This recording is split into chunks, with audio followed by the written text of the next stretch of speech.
The second important point under the business writing principles is brevity.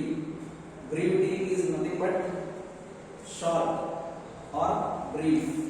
That is what we call brevity. Again, here question arises that, so what is that brevity? What actually here, what is the need of this brevity here? ಅಂದ್ರೆ ನಾವು business writing principles ಅಲ್ಲಿ ನಾವೇನಿದೆ actual ಆಗಿ letters ಅನ್ನು ಬರೀತೀವಿ, business correspondence ನಾವೇನು ಮಾಡ್ತೀವಿ, so with the various stake holders earlier class ಅಲ್ಲಿ ಹೇಳಿದಂಗೆ ಆ ರೀತಿ ಯಾವುದೇ ಸ್ಟೇಕ್ ಹೋಲ್ಡರ್ಸ್ ಜೊತೆಗೆ ನೀವು ಏನೇ ಒಂದು ಕರೆಸ್ಪಾಂಡೆನ್ಸ್ ಮಾಡ್ತೀರಾ, ಬಿಸಿನೆಸ್ ಕರೆಸ್ಪಾಂಡೆನ್ಸ್ ಮಾಡ್ತೀರಾ, ಕಮ್ಯುನಿಕೇಶನ್ ಮಾಡ್ತೀರಾ ಅಂತ ಹೇಳಿದ್ರೆ in such A cases you have to go through with writing documents, okay, or written materials. That's what business letters ಅಂತ ಹೇಳ್ತಾರೆ. ಆ ಬಿಸಿನೆಸ್ ಲೆಟರ್ಸ್ ನ ಥ್ರೂ ನೀವು ಕರೆಸ್ಪಾಂಡೆನ್ಸ್ ಮಾಡ್ತೀರಿ, ರೈಟ್? ಅದು ನೀವು ಫ್ಯಾಕ್ಸ್ ಕಳಿಸಬಹುದು, ಅದು ವಾಟ್ ಮೆಸೇಜ್ ಕಳಿಸಬಹುದು, ಅಥವಾ ಅವರಿಗೆ ಇಮೇಲ್ ಕಳಿಸಬಹುದು, ಈ ರೀತಿ ಏನೋ ಒಂದು ಮಾಡ್ತೀರಿ. ಆದ್ರೆ all these are return materials ಅಲ್ವಾ? ಅವೆಲ್ಲವೂ ಕೂಡ ರಿಟರ್ನ್ ಮೆಟೀರಿಯಲ್ಸ್ ಹೌದಾ? ಬಟ್ ಅಲ್ಲಿ ನೀವು ರೈಟಿಂಗ್ ಮಾಡಬೇಕಂತ ಸಂದರ್ಭದಲ್ಲಿ ಯಾವ ರೀತಿ ಇರಬೇಕು ನಿಮ್ಮ ರೈಟಿಂಗ್ ಅಂತ ಹೇಳಿದ್ರೆ it should be of simple and short. Okay, so the short and sweet ಅಂತ ನೀವು ಹೇಳ್ತಿದ್ರಿ, ಆ ರೀತಿಲಿ ಶಾರ್ಟ್ ಆಗಿರಬೇಕು, ತುಂಬಾ ಸಿಂಪಲ್ ಆಗಿರಬೇಕು, ಮತ್ತೆ that can be easily understandable by a reader. ಯಾರನ್ನ ಓದ್ತಾ ಇರ್ತಾರೆ ಓದೋರಿಗೆ ಅದು ತುಂಬಾ ಈಸಿಯಾಗಿ ಅಂಡರ್ಸ್ಟ್ಯಾಂಡ್ ಆಗಬೇಕು, ರೈಟ್? ಆ ರೀತಿ ಇರಬೇಕು. ಅದು ನಾವೇನು ಹೇಳ್ತೀವಿ, ಬ್ರೀವಿಟಿ ಅಂತ ಹೇಳ್ತೀವಿ. Okay, clear? ಅರ್ಥ ಆಯ್ತಾ? ಸಂಕ್ಷಿಪ್ತವಾಗಿ ಹೇಳ್ತಿರುವ ಕನ್ನಡದಲ್ಲಿ ಅದೇ ಬ್ರೀವಿಟಿ ಅಂದ್ರೆ ಅದೇ meaning, brief, short, brevity, nothing but ಸಂಕ್ಷಿಪ್ತ ಅಂತ ಹೇಳ್ತಿರುವ, that is what brevity. It lies in lies L-I-E-S, lies, L-I-E-S, lies. It lies in saying, it lies in saying only what need to be said, what need to be said, and leaving out, L-E-A-V-I-N-G,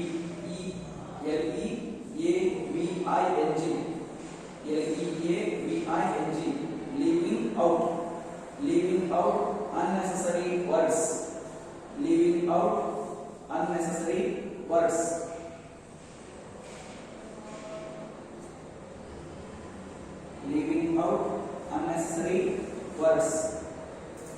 OR details,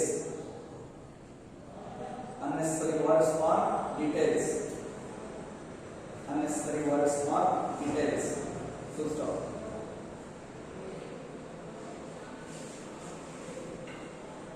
Right?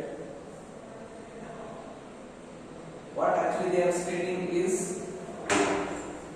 ಏನು ಹೇಳಬೇಕು ಅಂತ ಅನ್ಕೊಂಡಿರ್ತೀವಿ, what need to be said, ಏನು ಹೇಳಬೇಕು ಅನ್ಕೊಂಡಿರ್ತೀವಿ ಅಷ್ಟು ಮಾತ್ರ ಹೇಳಬೇಕು, ಅನಾವಶ್ಯಕವಾಗಿ ಏನ್ ಬೇಕೋ ಅದನ್ನ ಹೇಳಬಾರ್ದು, ಅನ್ನೆಸರಿ ಏನ್ ಬೇಕೋ ಅದನ್ನ ನಾವು ಪದಗಳ ಬಳಕೆಯನ್ನ ಮಾಡಬಾರ್ದು, ಏನು ಹೇಳೋದಿದೆ ಅದನ್ನ ಮಾತ್ರ ಹೇಳಬೇಕು, ಅಷ್ಟನ್ನು ಮಾತ್ರ ಹೇಳಬೇಕು.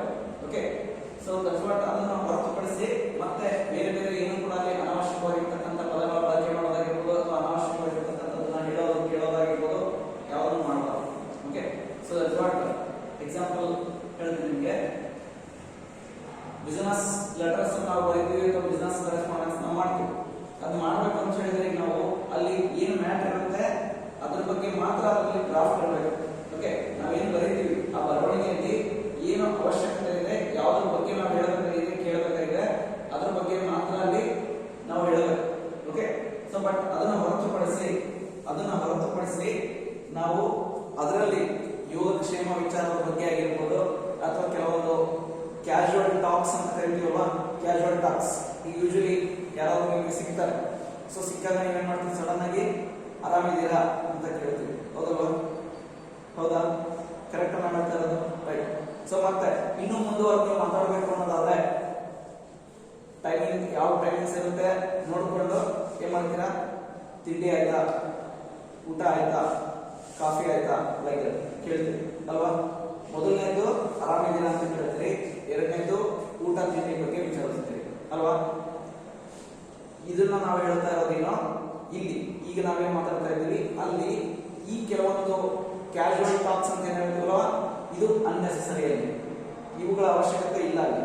ಓಕೆ, ಕೇವಲ ಅವ್ರು ಏನ್ ಹೇಳಬೇಕು, ಏನ್ ಪಡಿಬೇಕು, ಏನ್ ತಿಳಿಸ್ಬೇಕು ಅಷ್ಟೇ ಅವಶ್ಯಕತೆ. ಅಷ್ಟನ್ನ ಮಾತ್ರ ನಾವಲ್ಲಿ ಹೇಳಬೇಕು, ಅಷ್ಟನ್ನ ಮಾತ್ರ ಅದರಲ್ಲಿ ಎಕ್ಸ್ಪ್ರೆಸ್ ಮಾಡಬೇಕು. Over and above that we should not mention any other things. Okay, either they will be the normal talks or casual talks etcetera. Okay, clear? Then next one clarity. Third one, clarity. Clarity. Clarity. In the sense, it means ನೀವು ಏನು ಹೇಳಬೇಕು ಅನ್ಕೊಂಡಿರ್ತೀರಿ ಅದು ನೇರವಾಗಿ ಹೇಳಬೇಕು, clear cut ಆಗಿ ಹೇಳಬೇಕು. In the sense, the words which you used to say something or to communicate something, that should be very clear what you need to communicate to other person, but they should not create any confusions in the minds of a reader or in the minds of a receiver. ಅದನ್ನ ಯಾರಿಗೆ ನೀವು ಕಳಿಸ್ತಾ ಇರ್ತೀರಿ ಲೆಟರ್ನ, ಅವರಿಗೆ ಅದನ್ನ ನೀವು ಏನು ಹೇಳಿರ್ತೀರಿ, ಏನು ವರ್ಡಿಂಗ್ಸ್ ಯೂಸ್ ಮಾಡಿರ್ತೀರಿ, ಅದನ್ನ ಅವ್ರು ಓದಿದ ಕೂಡಲೇ ಕ್ಲಿಯರ್ ಕಟ್ ಆಗಿ ಅರ್ಥ ಆಗಿರ್ಬೇಕು, ರೈಟ್? ಬಟ್ ಅದರ ಬದಲಾಗಿ ನೀವು ಅವ್ರಿಗೆ ಏನು ಹೇಳಬೇಕು ಅನ್ನೋದನ್ನ ಕರೆಕ್ಟ್ ಆಗಿ ನೇರವಾಗಿ ಅವ್ರಿಗೆ ಈಸಿಯಾಗಿ ಅಂಡರ್ಸ್ಟ್ಯಾಂಡ್ ಆಗ್ತಕ್ಕಂಥ ಒಂದು ವರ್ಡ್ಸ್ ನ ಯೂಸ್ ಮಾಡಿ ನೀವು ಹೇಳಿದ್ರೆ ಅದು ಅವ್ರಿಗೆ ಈಸಿಯಾಗಿ ಅರ್ಥ ಆಗುತ್ತೆ. ಬಟ್ ಅದನ್ನ ಹೊರತುಪಡಿಸಿ ನೀವು ಹೇಳಬೇಕಾಗಿರೋದನ್ನ ನೀವು ಏನಾದ್ರು ಸುತ್ತುಗೊಳಿಸಿ ಹೇಳಿದ್ರೆ ಅಥವಾ ಅದನ್ನ ಏನಾದ್ರು ನೀವು ಅವ್ರಿಗೆ ಕನ್ಫ್ಯೂಷನ್ ಆಗೋ ರೀತಿಯಲ್ಲಿ ನೀವು ಹೇಳಿದ್ರೆ ಅವಾಗ ಅವ್ರಿಗೆ ಅರ್ಥ ಆಗಲ್ಲ. ಬಟ್ ಅರ್ಥ ಆದ ನಂತರ ಕೆಲವೊಂದ್ಸಲ ಯಾವ ರೀತಿ ಆಗುತ್ತೆ, ಮಿಸ್ಅಂಡರ್ಸ್ಟ್ಯಾಂಡಿಂಗ್ಸ್ ಆಗುವಂತ ಚಾನ್ಸಸ್ ಇರುತ್ತೆ. ನೀವು ಹೇಳಿರೋ ರೀತಿ ಒಂದಿರುತ್ತೆ, ನೀವು ಹೇಳಿರತಕ್ಕಂಥದ್ದು ಉದ್ದೇಶ ಬೇರೆ ರೀತಿ ಇರುತ್ತೆ, ಆದ್ರೆ ಅದನ್ನ ಅವರು ರಿಸೀವ್ ಮಾಡ್ಕೊಳ್ಳೋದು, ಅಂಡರ್ಸ್ಟ್ಯಾಂಡ್ ಮಾಡ್ಕೊಳ್ಳೋಂತ ರೀತಿ ಬೇರೆ ಆಗ್ಬಿಟ್ರೆ ಅವಾಗ ಕಂಪ್ಲೀಟ್ ಮೀನಿಂಗ್ ಏನಾಗುತ್ತೆ, ಅದು ಮೀನಿಂಗ್ಲೆಸ್ ಆಗ್ಬೋದು. ಓಕೆ, ಯಾಕಂದ್ರೆ ನೀವು ಹೇಳ್ತಾ ಇರೋದು ಬೇರೆ, ಅವ್ರು ಅರ್ಥ ಮಾಡ್ಕೊಳ್ತಾ ಇರೋದು ಬೇರೆ. ಈ ರೀತಿ ಆದಾಗ ಏನಾಗುತ್ತೆ, ಕಂಪ್ಲೀಟ್ ಅಲ್ಲಿ ನೀವು ಬರ್ತಿರ್ತಕ್ಕಂಥ ಒಂದು ಎಂಟೈರ್ ಆಗೋದು ಲೆಟರ್ ಏನಾಗುತ್ತೆ, ಕಂಪ್ಲೀಟ್ ಆ ಕಮ್ಯುನಿಕೇಶನ್ ಕೂಡ ವೇಸ್ಟ್ ಆಗ್ಬಿಡುತ್ತೆ. Okay, so that's way the writer should have the clarity in his writing. ಅವ್ರು ಏನ್ ಬರೀಬೇಕು ಅಂತ ಅನ್ಕೊಂಡಿರ್ತಾನೆ, ಏನ್ ಬರೀತಾ ಇರ್ತಾನೆ ಅದನ್ನ ಕ್ಲಿಯರ್ ಕಟ್ ಆಗಿ ಸಿಂಪಲ್ ವರ್ಡ್ಸ್ ನ ಮತ್ತು ಈಸಿಲಿ ಅಂಡರ್ಸ್ಟ್ಯಾಂಡ್ ಆಗ್ತಕ್ಕಂಥ ವರ್ಡ್ಸ್ ನ ಯೂಸ್ ಮಾಡಿ ಬರೀಬೇಕು. ಓಕೆ, ದೆನ್ ಬರ್ಕೊಳ್ಳಿ. It is A planning. ನಿಮಿಷ ಇದಕ್ಕಿಂತ ಮುಂಚೆ ನೀವು ಲಾಸ್ಟ್ ಪಾಯಿಂಟ್ ಅಲ್ಲಿ ಬರ್ಕೊಂಡ್ರಿ ಬ್ರೀವಿಟಿ ಅಂತ ಹೇಳಿ, ಆ ಬ್ರೀವಿಟಿಯಲ್ಲಿ ಇಟ್ ಲೈಸ್ ಅಂತ ಹೇಳಿ ಬರ್ಕೊಂಡ್ರಿ, ಅಥವಾ LIES ಅಂತ ಹೇಳಿ. ಲೈಸ್ ಅಂದ್ರೆ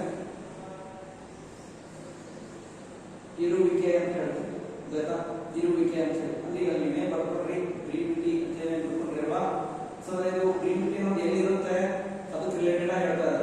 ಈ ಬ್ರೀವಿಟಿ ಅನ್ನೋದು ಎಲ್ಲಿರುತ್ತೆ ಅಂದ್ರೆ ನಾವು ಏನು ಹೇಳಬೇಕು ಅನ್ಕೊಂಡಿರ್ತೀವಿ, ಅವಶ್ಯಕತೆ ಏನು ಹೇಳೋವಂಥದ್ದು ಅವಶ್ಯಕತೆ ಅಂತ ಅನ್ಕೊಂಡಿರ್ತೀವಿ, ಆ ಅವಶ್ಯಕತೆ ಇರುವಂಥದ್ದನ್ನ ಹೇಳೋದ್ರಲ್ಲಿ ಈ ಬ್ರೀವಿಟಿ ಇರುತ್ತೆ ಅಂತ ಅಲ್ಲಿ ಹೇಳಿರೋದು, ಗೊತ್ತಾ? ಲೈಸ್ ಅಂದ್ರೆ ಇರುವಿಕೆ. ಕ್ಲಿಯರ್? ದೆನ್ ಈಗ ಬರ್ಕೊಳ್ಳಿ.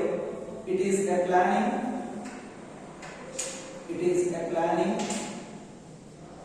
PLANNING, planning. Planning in written communication. Planning in written communication. Written, WRITTEN, written communication by paying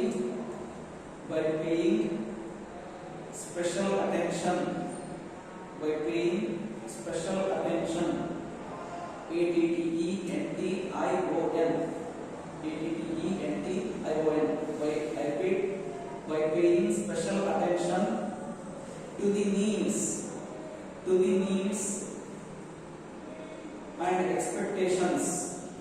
to the